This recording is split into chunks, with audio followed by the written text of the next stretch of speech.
Hi guys! Welcome back to my channel. So, meron na naman akong haul video for you.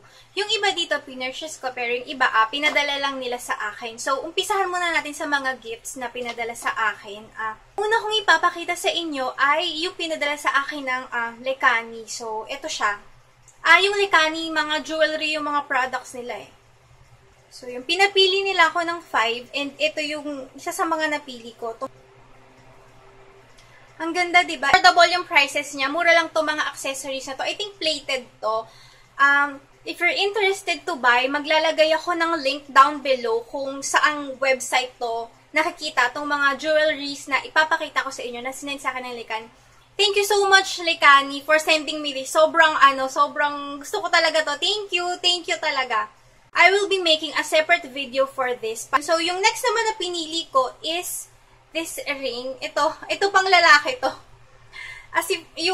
Si Ferdy kasi gusto din daw niya. So, pinili ko din siya. Ito yung itsura niya pag sinuot sa kamay. Itong earrings na suot ko, ang cute, diba? Tatanggalin ko. Yeah. Ang cute, diba? Ito siya. Look at that. So, yeah. Wala lang. Parang mahilig ako sa mga gantong klaseng earrings. So, nakakapagdagdag siya ng liwanag sa aking face. Pinili ko is this ring. Rose gold yung color niya. Ang ganda, diba? Siyempre, pinili ko din yung pang turno. Ang ganda! Ito talaga yung pinaka-favorite ko sa lahat ng napili ko. Sobra! As in, pwede ko to talagang magamit sa special occasion. Rose gold yung color niya. Next naman na ipapakita ko sa inyo ay itong, gel hot mint. Hindi ko maintindihan. Gel hot mint. Yun, ito siya. Pang tanggal to ng blackheads. So, yun. So, thank you, Pretty Angel Shop. So, yan, dito, yun. So, yun. Natuwa ako. Thank you talaga. Natutuwa ako. Kasi pang tanggal to ng blackheads. And gusto ko tong i-try. Merong review nito si Sis Aisha. Yun, ito siya. And yun, so, hindi ko alam kung magkano to, pero ilalagay ko yung link nung Facebook page ng Pretty Angel Shop down below. So, mo siya, meron pa siyang pang-sealed pa na takip. And kung gusto niyo bumili nito sa Pretty Angel Shop, ilalagay ko yung link niya down below. Ito siya, may maliit na bote, and then, merong, siguro instruction to, pero, hindi ko maintindihan kung ano yung nakasulat. Pero anyway, siguro, understood na yun, i-apply sa ilong, tapos pag natuyo, ipipeel off. Ito, merong, parang mga paper, parang mga skin onion yung paper. And yun, kasama niya, siguro pag in-apply mo siya sa nose, tapos pag ididikit mo siya, tapos pag natuyo, ipipeel off mo na siya. Thank you so much, Pretty Angel Shop. So yun, sobrang na-appreciate ko to. Salamat talaga. And yun, natutuwa ko and excited na akong i-try to. Excited na akong gamitin to kasi medyo mahilig yung mga blackheads pumunta sa ilong ko. So yeah, so I think kailangan ko to and I think lagi ako mag-repurchase nito. Itong product na to. And next naman is from Maybelline. Ito yung nakuha ko dun sa parang mga super white, super fresh basta white super fresh na yon ano ba tawag doon? Basta yon. So, yun. So, ito yung kanyang bag na pinadala niya. And then, ito, meron na akong ganito, yung color black, pero ito brown. Ito yung Maybelline Lasting Drama Gel Liner. So, yun. Sobrang maganda yung eyeliner na to, yung black. So, ito naman, ang shade nito ay brown. So, ito siya. I think nasa 400 plus to kung bibilin mo to. Kasi 400 plus yung bili ko ng ganito ko, yung black ko. Thank you so much, Maybelline. So, yun. Maybelline, nawawala yung laman. Hindi ko alam kung nasan ko siya nailagay. Blush M from Blush Studio. So, color brown. So, ito siya. Meron tong brush, nalaglag ko kanina. So, ito siya.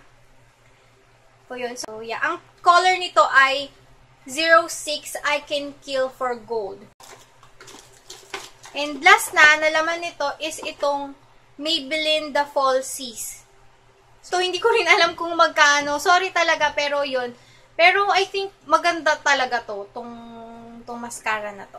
Punta tayo sa mga pinurchase ko. So, yun. So, random na lang. So, una kong ipapakita sa inyo ay itong eyeliner from Fashion 21. To Fashion 21 eyeliner. Ang price nito ay 85 pesos. Color black lang to. So, yun. Okay, so, yan. Ito siya. Sa HBC, nung nagpunta ako, so, ito, nakitan lang ako, yung Alyu na mini eyelash curler. 56 pesos lang. So, ito siya, trinay ko siya kanina, and, ayun, ito siya. Hindi ko alam kung nakaka-curl to ng lashes, kasi parang plastic siya. Wala lang, nakitan lang ako. Next is a soap lang, All Beauty Kojic Acid Whitening Soap. 2 for 45 pesos. So, ito siya. Tatlo yung pinurchase ko nito, pero nagamit ko na yung dalawa. HP Hair Plus Perfection. Color Hair Spa, Henna Plus Keratin. Ang color nito ay black. Ito, Color and Repair. So, sachet lang to. Sumunod naman ay yung pinurchase ko sa Pretty Angel Shop. So, 90 or 80. Basta lahat ng prices down below, ilalagay ko sa description box. So, ang cute, diba? Moonkini. And then, Octard. Octard Cover Foundation from Mayco. Ang shade ko ay S51. So, yan. Nabili ko din to sa Pretty Angel Shop. So, yun, sobrang saya ko. Ang ganda nitong foundation na to. Sobra. As in. Ito siya.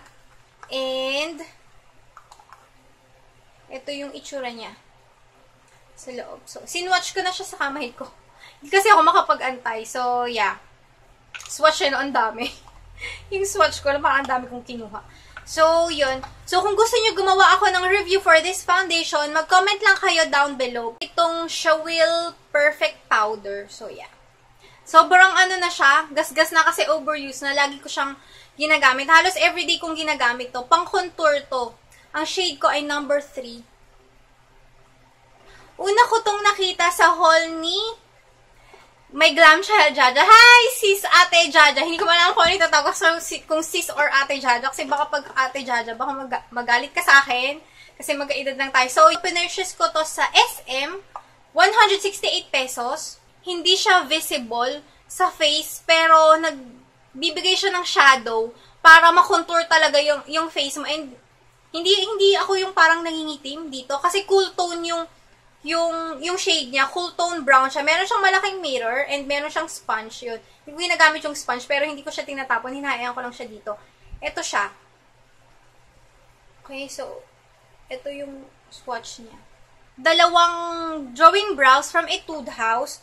Kung napanood niyo yung previous haul ko, kabibili ko lang. Ito, bumili na naman ako kasi naiwan ko siyang naka-open sa bag ko tapos naputol. So, yeah, naubos. Walang natira. So, this is for 148 pesos. Yung isa, number 1, yung color brown, parang dark brown siya. And ito namang isa ay parang gray or parang black. So, ito siya.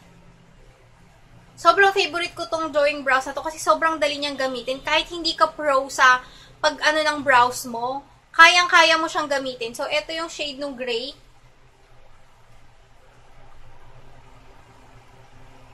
Ito yung gray. And, ito yung brown.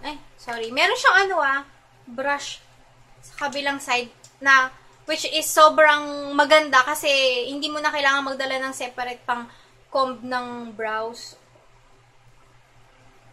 Okay. So, ito siya. Ito yung brown and then ito yung gray. Punta ako sa CDR King. Bumili ako ng monopod. So, ito siya. 150 pesos. Nasira kasi yung dati kong monopod. So, bumili ako kasi ang kailangan ko lang sa kanya yung itong dulo lang niya. Actually, hindi ko na din magagamit tong handle niya. Ito yung handle, color red, diba? Yung dulo niya kasi ikakabit ko sa tripod na binili ko. Purchase ako ng tripod sa my photo line. So, ito ipapakita ko sa inyo. Wait lang siya. Ito yung tripod. So, yun. Maganda siya kasi natataas mo siyang ganyan. Ito yung paa niya. Pwede mo pa siyang pahabain ng mas mahaba pa.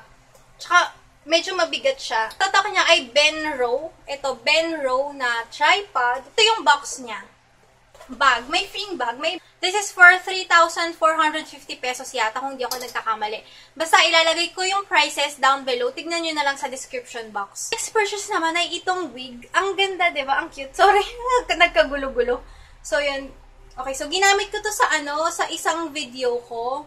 So, yun. Hindi ko pa na-upload yun. So, yun. Hindi ko alam kung alin mauuna kong i-upload, kung yung video na yun o itong haul video na to. Na-purchase ko to sa eye candy corner yata. Basta, Ilalagay ko din yung link niya down below. 550 pesos lang to. Promise. As ang haba nung hair. Tignan nyo, oh. Ang haba. Ang haba. Sobrang mura. Yung nga lang wala siya dito hati sa gitna. Nandito na sa tuktok lahat ng galing yung hair. Pero, alam nyo, pwede na. Ang ganda, promise. Ang mura niya, 550 pesos lang. Yun, sa Eye Candy Corner. Tapos, yun, so thank you so much for watching. I'll see you in my next video. Bye!